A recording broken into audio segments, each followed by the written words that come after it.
తరోగా 5 generation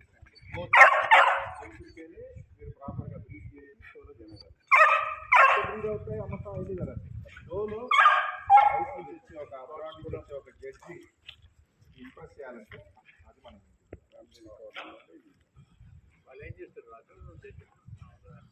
చూస్తారు. ఇప్పుడు మీకు మీరు 3 కుక్కలు నేను చూపించాను అనుకోండి, డెఫినెట్గా ఒక కుక్క ఫస్ట్ వస్తుంది, సెకండ్ ఉంటుంది, థర్డ్ ఉంటుంది. అట్లా ఆ జడ్జి మీకు నాలెడ్జ్ని బట్టి ఇప్పుడు కొందరు డోబర్మ్యాన్ స్పెషలిస్ట్ ఉంటారు, వాళ్ళ విజన్ ఉంటుంది. బీగిల్ బ్రీడర్ ఉంటారు, ఆయన విజన్ వేరే ఉంటుంది. సో అది ఫైనల్గా ఏంటంటే జడ్జి చాయిస్. ఏ ఊరి నుంచి వచ్చింది డోబర్మ్యాన్? జర్మనీ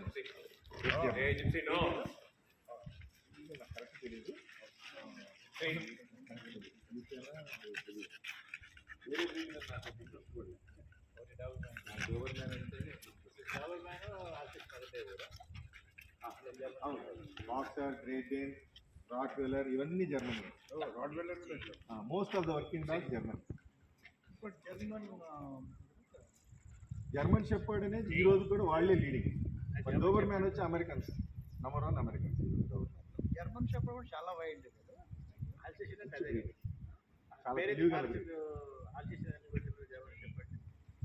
జర్మన్ షెపర్డ్ అనేది జర్మన్ది, అల్సేషన్ అనేది బ్రిటిష్ వాళ్ళు పెట్టుకున్నారు.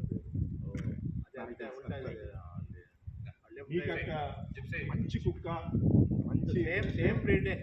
ఐ సజెస్ట్ ఇంట్లోనే ఉండి ఇంట్లో కావాలంటే జర్మన్ షెపర్డ్.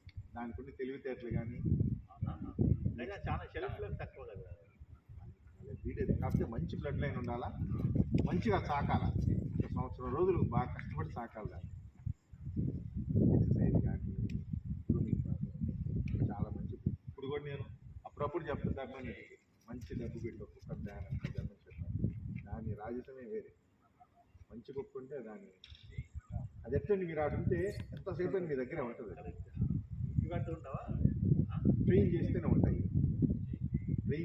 ఉంటాయి, అది అట్టగా మిమ్మల్ని వదిలిపోదు. మీరు అట్లా కూర్చో ఉంటే ఒక జర్మన్ షెపర్డ్ నేను మిమ్మల్ని అంత ఈజీగా టచ్ చేయలేను, ప్రొటెక్ట్ చేస్తాను.